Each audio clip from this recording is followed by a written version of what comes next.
Պարոն Վարդևանյան,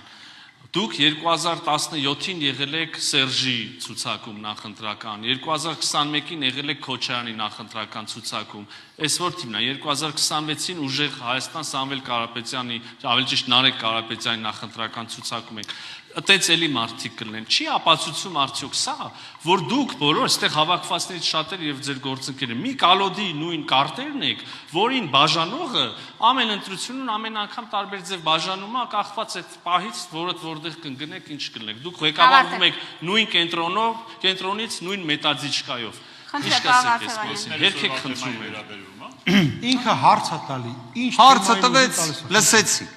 Իրականում ամենամեծ ցավը գիրեք ինչումն է, որ դուք իմ կենսագրության նշված տվյալները ներկայացնելով չեք խոսում ձեր իսկ կենսագրության մասին, պարոն Միրզոյան։ Իսկ ձեր կենսագրությունը շատ ավելի հետաքրքիր է։ Ձեր մոտ ի վերջո մետաձիչկաները փաստացի, եւ ես դա մեծ ցավով եմ ասում, դա Ադրբեջանի եւ Թուրքիայի մետաձիչկաներն են։ Ի վերջո, պարոն Միրզոյան, եթե դուք մի օր